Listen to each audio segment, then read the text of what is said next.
Today I will be discussing the Paris Climate Agreement. So the first question is, what is it? Well, with the Paris Climate Agreement, countries came together to address climate change. The goal was to hold global warming well below 2 degrees Celsius over pre-industrial revolution levels and pursuing efforts to keep it at 1.5 degrees Celsius.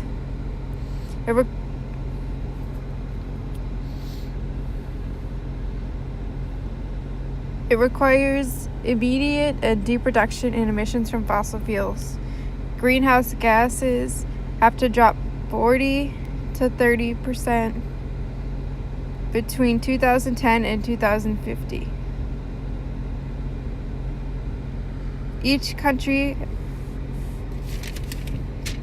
submitted a climate change action plan. Rich countries were expected to provide funding to help developing countries. So why was this created?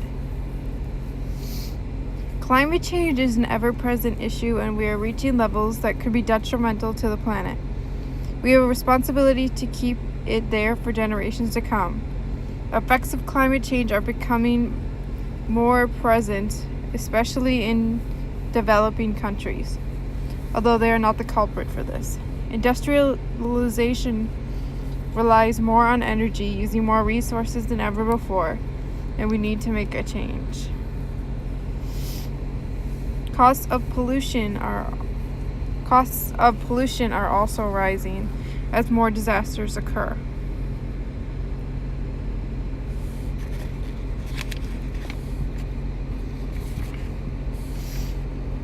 So what were the U.S. arrangements in the Paris deal? We agreed to reduce carbon emissions by 25 to 28% by 2025 compared to baseline levels of 2005. Investing in renewable energy, and Obama had also agreed to give $3 billion to the Green Climate Fund, although under Trump this would not be fulfilled. So why did we leave it? Trump had many claims for leaving the deal, one being that it would be bad for the economy. He also said that China and India didn't have to do it.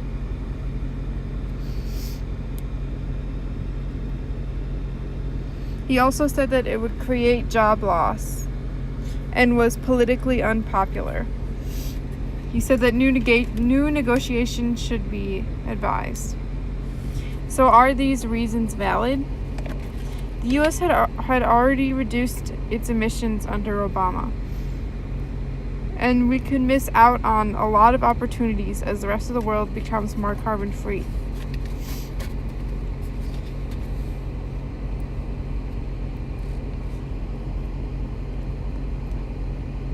China and India have since made substantial plans to reduce their emissions, and China has outwardly supported the Paris Agreement.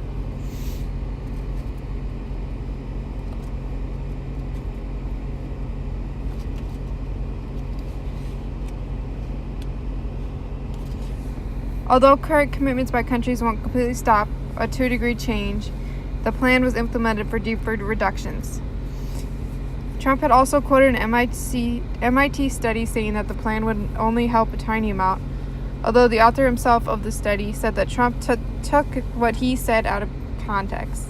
He addressed that the plan in itself would not be a solution, but a step in the right direction. Also, 7 out of 10 Americans support the deal, and major companies such as Microsoft, Google, Facebook, and Apple all supported the U.S. being in the deal. Resources from the Future, an organization that conducts research on environmental, natural resources issues, said that it would be more of a job shift than it would be a job loss. Jobs would go away in coal, but would emerge in green renewable energy. So why should we rejoin it?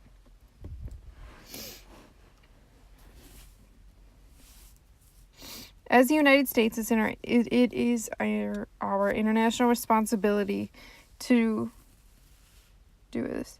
The United States is the second largest emitter of CO2, and since our powers come from industrialization, which is a direct cause of climate change, we should be taking responsibility for our actions.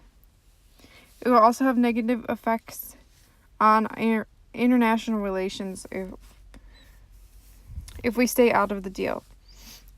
We are alone in this. The world leaders, for the first time in history, came together to legally ratify action against pollution through the UN framework.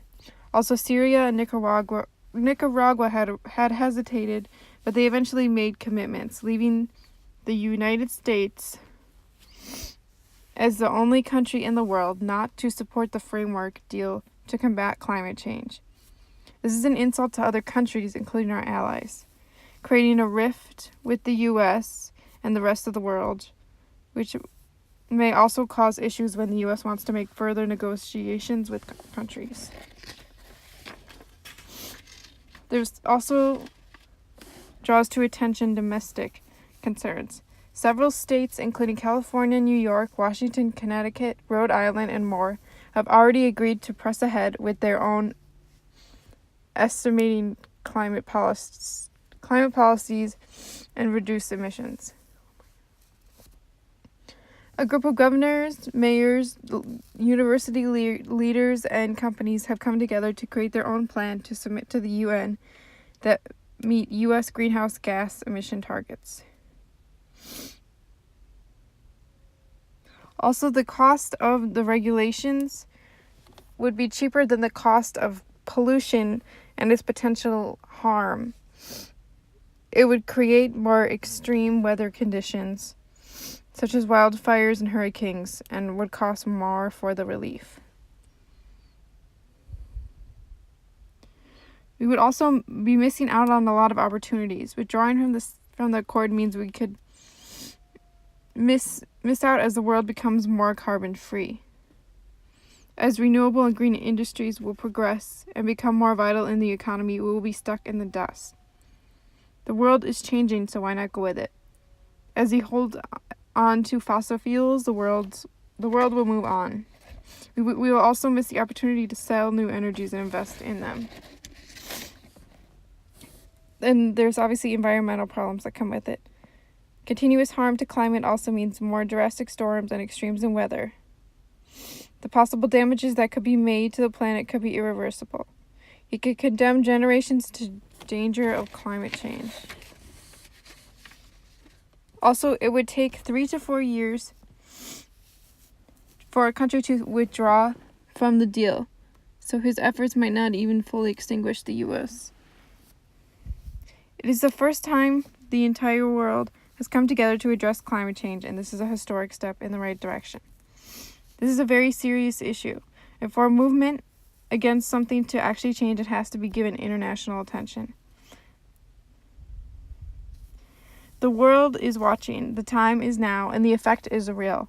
America needs to step up. We will have nobly saved the world or be the ones who knew it had to change, but did not have the political will to do it.